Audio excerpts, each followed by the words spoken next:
Assalamualaikum warahmatullahi wabarakatuh. Perkenalkan, nama saya Nilha Raina Zahra dengan NIM 19223-1130. Pada kesempatan kali ini, saya akan mempresentasikan terkait analisis hasil Food Frequency Questionnaire atau FFQ. Jadi, untuk latar belakangnya, asupan makanan ini sangat mempengaruhi status gizi dan kesehatan. Untuk menilai pola konsumsi sehari-hari, digunakanlah metode FFQ yang mencatat frekuensi konsumsi makanan dalam periode tertentu. FFQ ini mudah digunakan, relatif murah, dan mampu menggambarkan pola makan dalam jangka waktu yang panjang. Pada praktikum kali ini dapat membantu mahasiswa memahami pola konsumsi pada individu maupun kelompok, serta mengevaluasi kelebihan dan keterbatasan FFQ itu sendiri termasuk potensi bias ingatan pada individu dan juga kestabilan data pada kelompok. Kemudian untuk rumusan masalahnya, yaitu bagaimana sih gambaran hasil FFQ pada tingkat individu, kemudian bagaimana gambaran hasil FFQ pada tingkat kelompok, kemudian apa perbedaan antara hasil FFQ individu dan juga kelompok.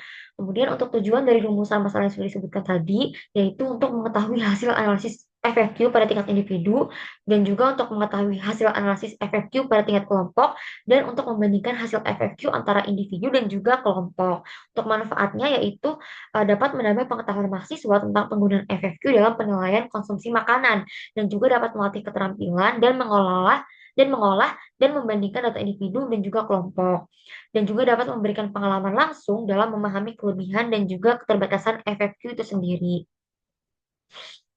Kemudian, pada metode kali ini, untuk nilai skor konsumsi pangannya, skor ini dibandingkan dengan rata-rata kelompok didapatkan hasil yaitu 237,65.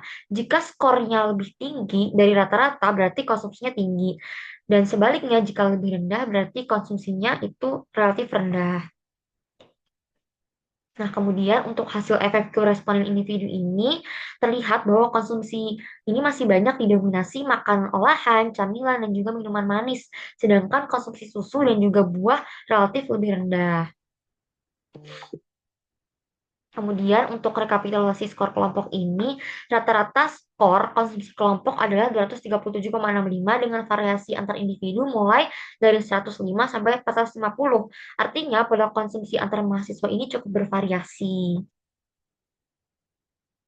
Kemudian untuk interpretasi skor konsumsi kelompok ini secara umum, kelompok ini lebih sering uh, dari 9 orang itu didapati hasil skor konsumsi pangannya ini di atas rata-rata dan 8 orang didapati hasil skor konsumsinya tuh di bawah rata-rata. Kemudian kita beralih ke hasil FFQ kelompok kategori susu dan juga produk susu bubuk. Pada kategori susu bubuk, baik rendah lemak maupun full cream hampir tidak dikonsumsi oleh responden. Ini menunjukkan bahwa asupan susu bubuk masih rendah, sehingga sumber kalsium dari kategori ini belum tercukupi. Kemudian untuk kategori susu dan minuman susu, konsumsinya juga masih relatif rendah. Untuk susu UHT, yogurt, dan puding jarang dikonsumsi, sementara es krim justru lebih sering. Artinya, responden lebih memilih produk olahan manis dibandingkan susu segar atau fermentasi yang kaya gizi. Kemudian untuk kategori kembang gula atau permen dan coklat, ini konsumsinya hanya sesekali. Permen dan coklat tidak menjadi makanan utama sehingga kontribusi gula tambahan dan kategori ini relatif kecil dibandingkan minuman manis. Kemudian untuk kelompok serealia dan produk serealia ini konsumsinya cukup ada, tetapi makanan seperti mie instan, oatmeal, dan sereal siap saji ini tidak rutin dikonsumsi, artinya kategori serealia bukan konsumsi dominan dalam kelompok ini. Kemudian kategori produk bakteri. Produk bakteri seperti roti, biskuit, wafer, dan cake hanya sedikit dikonsumsi. Dengan kata lain, makanan ringan dari produk bakteri ini bukan bagian besar dari pola konsumsi kelompok. Kemudian kita beralih ke kategori daging dan unggas. Pada konsumsi daging dan unggas ini cukup sering, terutama bakso dan juga sosis. Pola ini menunjukkan kecenderungan lebih memilih daging olahan dibanding daging segar yang bisa meningkatkan asupan natrium dan lemak jenuh. Kemudian untuk produk ikan, untuk konsumsi bakso ikan, olahan serupa serupa ada namun tidak terlalu sering.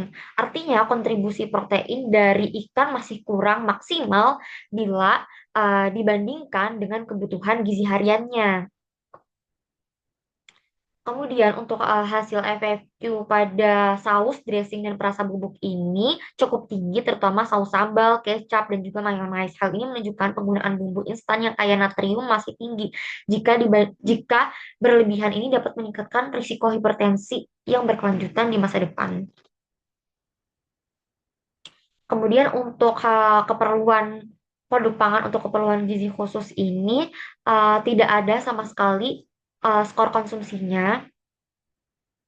Kemudian untuk kategori minuman bubuk dan konsentrat ini sesekali dikonsumsi. Artinya kelompok tidak terlalu sering mengonsumsi makanan bubuk atau minuman bubuk meskipun jenis ini tetap menjadi sumber gula tambahan.